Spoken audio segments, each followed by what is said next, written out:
bicara sedikit mengenai COVID ya. Memang kesannya kok udah setahun masih ngomongin COVID aja gitu ya, nggak berkembang-berkembang ya kita ya kayaknya ya. Tapi ya kenyataannya memang karena COVID kita memang masih ada gitu, COVID-nya memang masih ada, dunia ini masih penuh dengan COVID, dan COVID ini masih sedikit banyak membatasi pergerakan kita dan kehidupan kita sehari-hari. Jadi sudah ada banyak perkembangan-perkembangan yang muncul, dan saya rasa ini tetap menjadi suatu topik yang menarik untuk kita bahas. Nah, menariknya juga sebenarnya kan pandemi ini bukan pertama kali terjadi di dunia. Kita pernah juga menghadapi pandemi sebelumnya. Contoh yang jelas adalah pandemi flu Spanyol dulu ya, pada awal tahun 1900-an.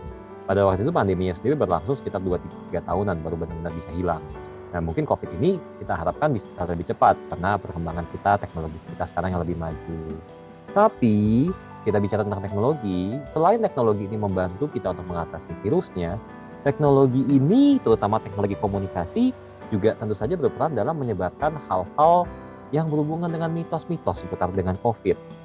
Jadi, dengan adanya komunikasi yang canggih, HP, kemudian pesan singkat yang semakin banyak aplikasinya, makin banyak orang-orang yang kemudian mendapatkan informasi-informasi yang belum tentu benar mengenai COVID ini, ya.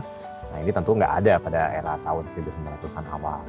Nah, jadi dalam talk show kali ini kita akan mencoba untuk mengumpas dan membahas mengenai mitos-mitos yang ada dan beredar di masyarakat mengenai COVID-19 ini, terutama berhubungan dengan perkembangan saat ini. Ya, kita punya 3 narasumber yang sangat mumpuni hari ini.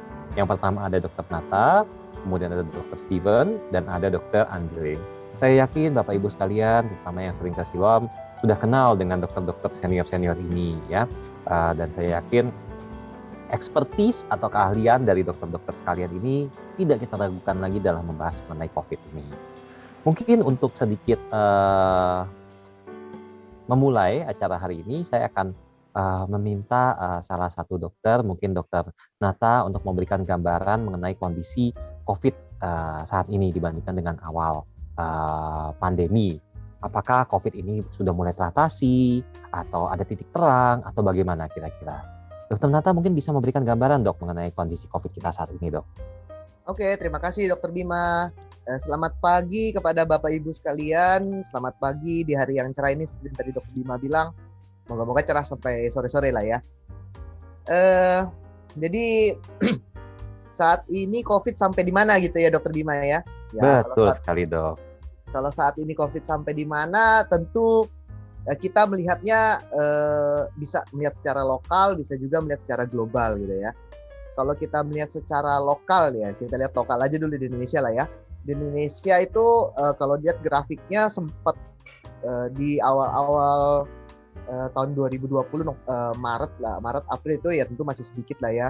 Terus kita sempat sampai di masa yang plateau gitu lah ya. Mungkin sekitar bulan Desember itu sekitar berapa belas ribu, 10.000, 12.000, lalu sempat agak meningkat sedikit di bulan Januari Februari ya. Terus kesininya kelihatannya makin sedikit gitu ya. Angka rata-rata itu sekitar kemarin itu sempat ada yang 4.000 2 hari 3 hari lalu, ada juga yang sempat 5.000 kasus baru. Saya kalau nggak salah ingat terakhir itu kemarin 5.000 6.000 ya kayaknya ya. Jadi memang kalau dilihat dari angka kasus-kasus baru terjadi penurunan dibandingkan dari awal-awal. Tentunya kita bersyukur dan berterima kasih kepada usaha keras kita semua. Jadi nggak cuma pemerintah, nggak cuma dokter, tapi juga untuk masyarakat luas, di mana kita sudah berhasil mengurangi angka itu, ya, angka-angka kasus baru itu dengan menjalankan protokol kesehatan yang 3M itu, tadi menjaga jarak, memakai masker, rajin mencuci tangan, ya kan. Terus dari sisi pemerintah atau pembuat kebijakan dan pelaksana kebijakan itu di fasilitas kesehatan melakukan 3T, tracing, testing, sama treatment yang membantu menurunkan angka kasus-kasus baru, menurunkan angka kematian.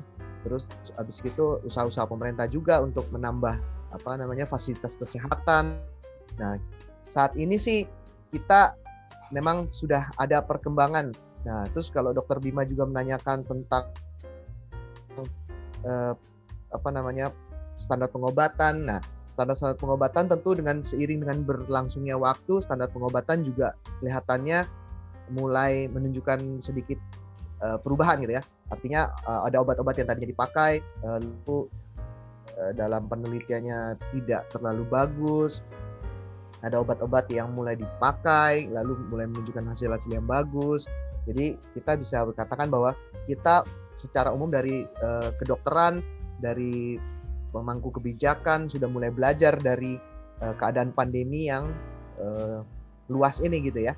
Jadi waktu yang diberikan kepada kita dalam tempo 1 tahun ini sudah banyak memberikan kita pelajaran dan kita sudah berhasil, istilahnya secara umum lah ya, kita nggak bisa melihat satu persatu, tapi secara umum kita sudah berhasil menemukan ya sedikit cara untuk mengendalikan supaya COVID-nya nggak terlalu banyak, kematiannya nggak terlalu banyak.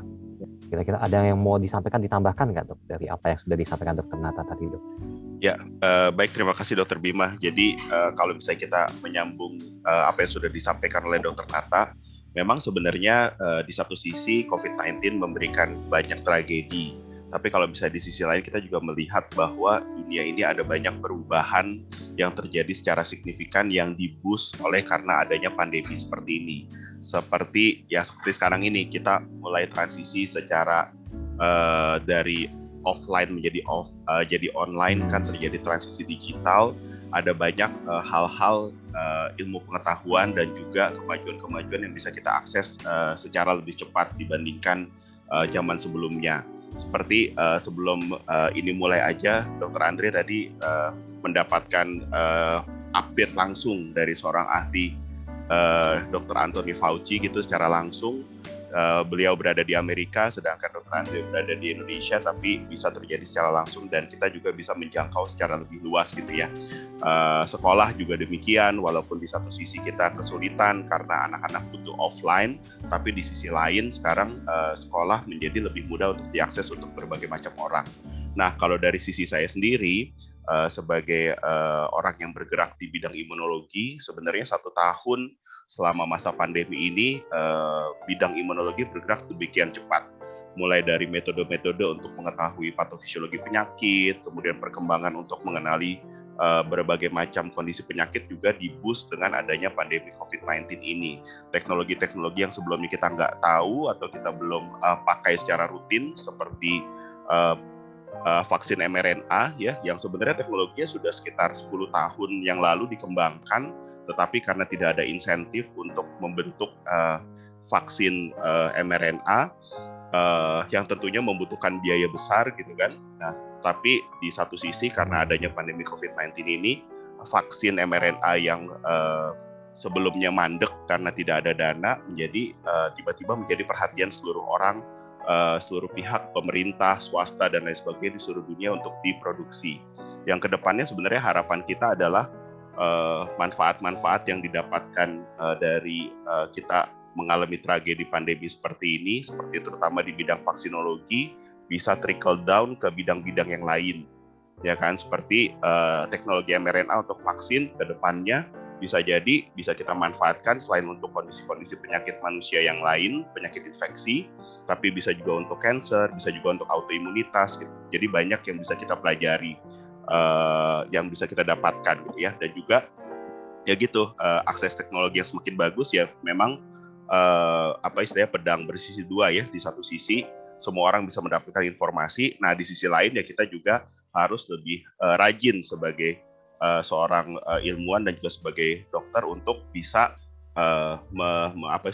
meluruskan fakta-fakta yang misleading ya di masyarakat. Jadi makanya acara-acara seperti ini juga akan sangat penting sebagai bagian dari kita di bidang keilmuan untuk membantu masyarakat menavigasi kondisi yang serba tidak pasti seperti ini, Dr. Bima. Baik.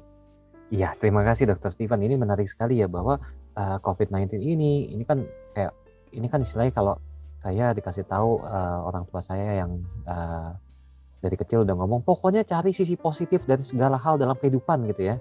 Jadi ternyata si COVID-19 ini walaupun kelihatannya kayak waduh bencana sekali begitu ya, tapi ternyata tetap ada sisi positifnya juga ya. Bahwa kita jadi bisa mengembangkan teknologi yang tadinya kita butuh waktu lama jadi dipercepat semuanya begitu ya. Termasuk juga mungkin izin-izin penelitian gitu ya, semuanya jadi bisa lebih lancar dan lebih cepat karena istilahnya darurat ini gitu ya. Jadi di satu sisi ada banyak juga sisi positif dari si COVID-19 ini. Baik, mungkin kita langsung masuk ke pembahasan mengenai mitos-mitos yang ada sampai saat ini. Nah, mungkin kita lanjut ke Dokter Nata.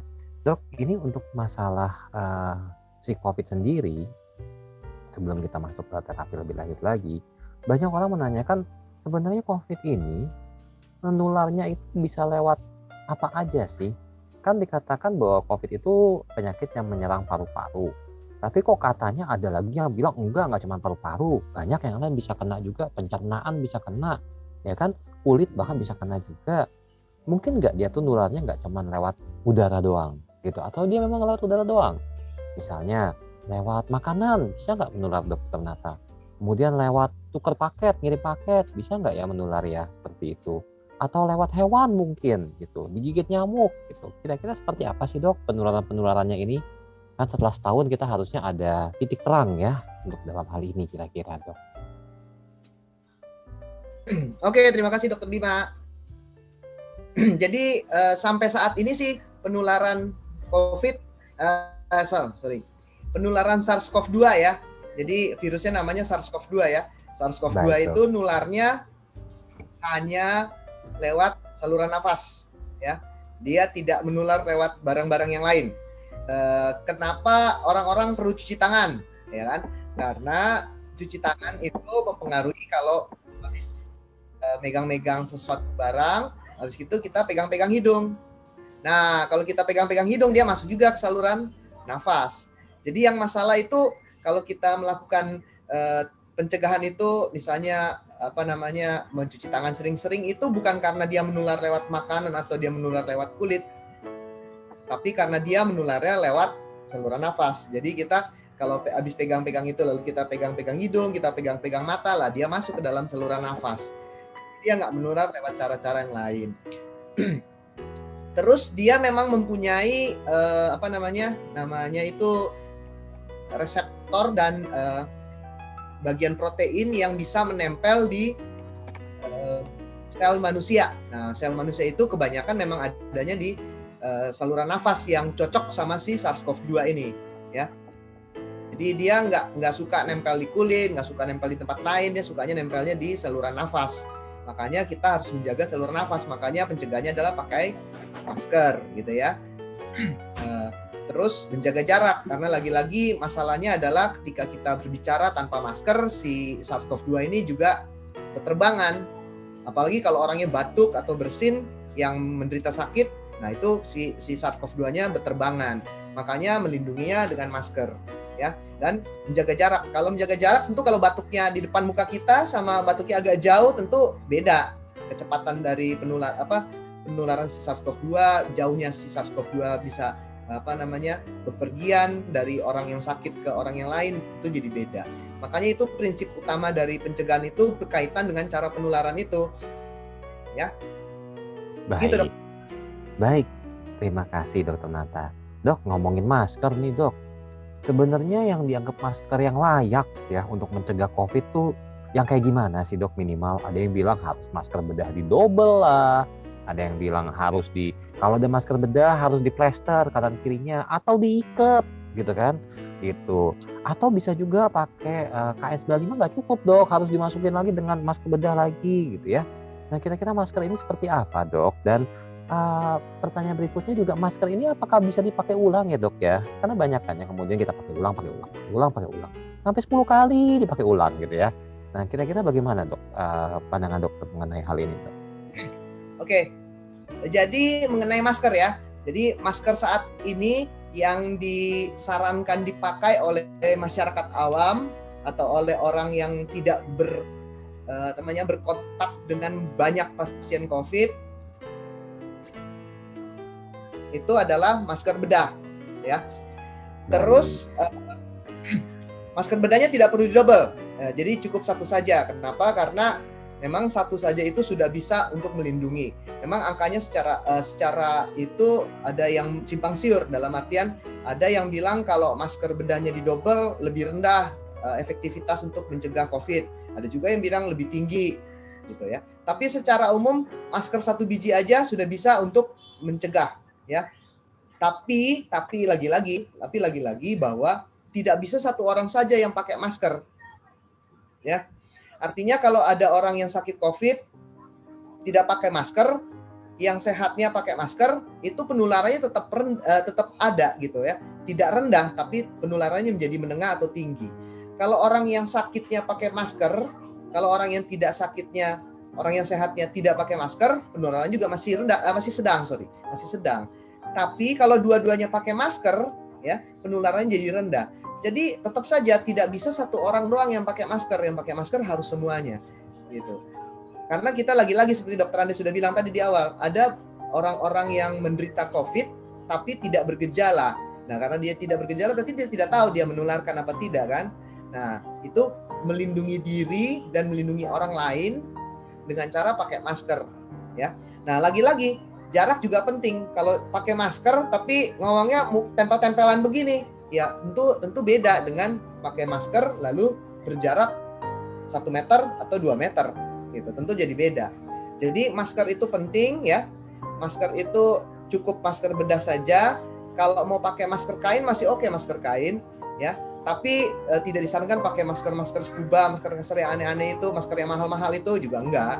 Jadi cukup dengan menggunakan masker bedah saja. Kalau N95, KN95 yang kayak gitu-gitu, itu buat tenaga kesehatan yang memang paparan dengan pasien COVID-nya besar, lalu paparan dengan pasien-pasien COVID yang akan dilakukan tindakan.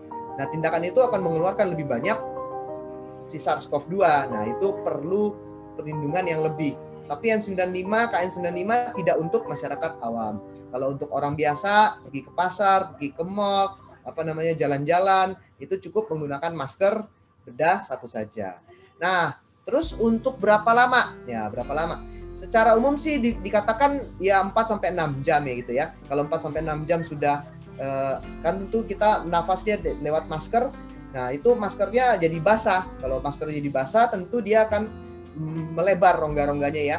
Lalu efektivitasnya berkurang. Jadi jika dia sudah basah atau sudah kotor atau sudah 4-6 jam, ya kita sudah harus ganti dengan masker baru. Mungkin pada tahap-tahap awal dari pandemi ini ada kesulitan stok, ya kan? Ada kesulitan stok dari masker. Tiba-tiba masker habis di mana-mana, semua orang beli, ya kan? Nah, pada tahap-tahap itu memang ada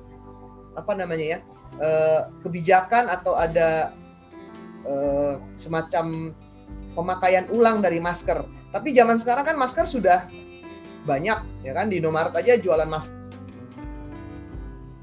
juga banyak, gitu ya. Maaf, sebut merek. Tapi di Minimart sudah jual banyak, gitu ya. Jadi tentu kita nggak perlu lagi memakai ulang, ya. Tapi memang kalau pemerhati lingkungan akan memperhatikan apa itu ada limbah masker ya. Ya, itu mungkin untuk level yang lebih tinggi ya, untuk level kebijakan tentang limbah masker segala macam. Tapi dari sisi kita sebagai pemakai, tentu kita ya tadi, kalau sudah kotor, sudah basah, kita harus ganti masker kita dengan masker yang baru supaya tetap efektif dalam melindungi. Itu, Dok.